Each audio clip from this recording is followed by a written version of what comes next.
Alright, honky tonks, gather round because it's time for another episode of Celebrities Who Think They're Gandhi but Act Like Goebbels. Today's star of the show, none other than Gary Lineker, the BBC's golden boy, or former golden boy, football pundit extraordinaire and, well, I think that's subjective, isn't it? And apparently accidental anti-Semite. Oh yes, Gary's been at it again, blessing us with his infinite wisdom on social media, and this time he's really outdone himself, and for him to outdo himself is really something because, let's face it, apart from football, he's thick as mince. Anyway, so what's the story? Our mate Gary, who was paid a cool 1.35 million a year by the BBC, let me know in the comments, of your licence fee. I never paid it, by the way, thank you very much, decided to share a little Instagram post from a group called Palestine Lobby. Lovely bunch, I'm sure. The post was titled Zionism Explained in 2 Minutes, and it came with a charming little cartoon rat emoji.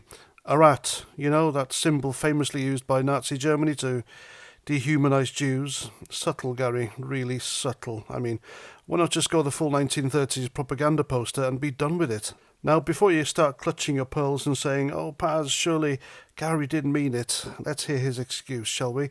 According to his spokesman, Gary, and I quote, didn't notice the rodent's emoticon and wouldn't have made the connection, end quote.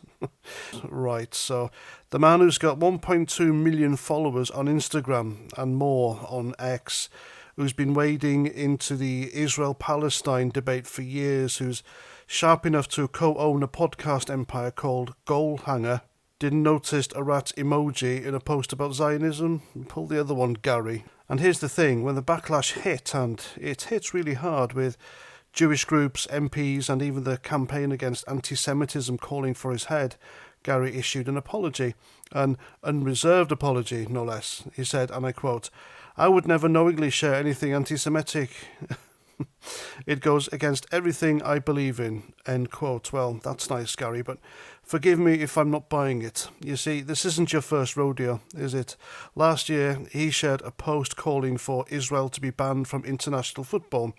He deleted that one too after a bit of a kerfuffle, and then there was that time he compared the UK government's asylum policy to Nazi Germany. Spotting a pattern here? I do. And let's be honest, shall we? If Gary Lineker didn't know that a rat emoji in a post about Zionism might, just might, be a tad problematic, then he's either the most clueless man in Britain or he's playing us all for fools.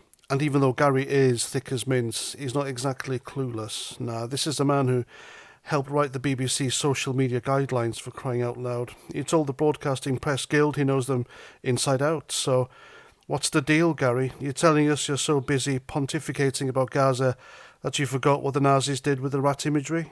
Or is it that you just don't care, as long as it gets you a few likes from the right crowd? And let's talk about the BBC for a moment, because they're complicit in this farce. Their Director General, Tim Davie, comes out with his mealy-mouthed nonsense about how when someone makes a mistake, it costs us, and how presenters need to be exemplars of BBC values. Oh, spare me the corporate drivel, Tim. If the BBC had any spine, they'd have shown Gary the door years ago, but no, they kept him on, even after this, to front their World Cup coverage next year, because nothing shows impartiality like a bloke who shares Nazi-adjacent propaganda and then says, oops, my bad. The campaign against anti-Semitism, lovely people by the way, doing the work the BBC won't, called Gary's continued association with the broadcaster untenable. They're not wrong, but here's the thing. Gary's not going anywhere, is he? He's too big, he's too beloved, God knows why. Too much of the national treasure.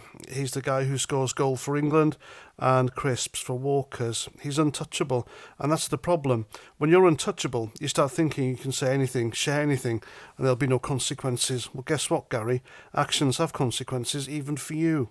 Now, don't get me wrong, I'm all for free speech. Gary can have his opinions on Gaza, Israel, or the price of fish for all I care, but when you're the BBC's highest paid presenter, when you're using a platform built on public money, you don't get to play the I don't know card every time you step in it.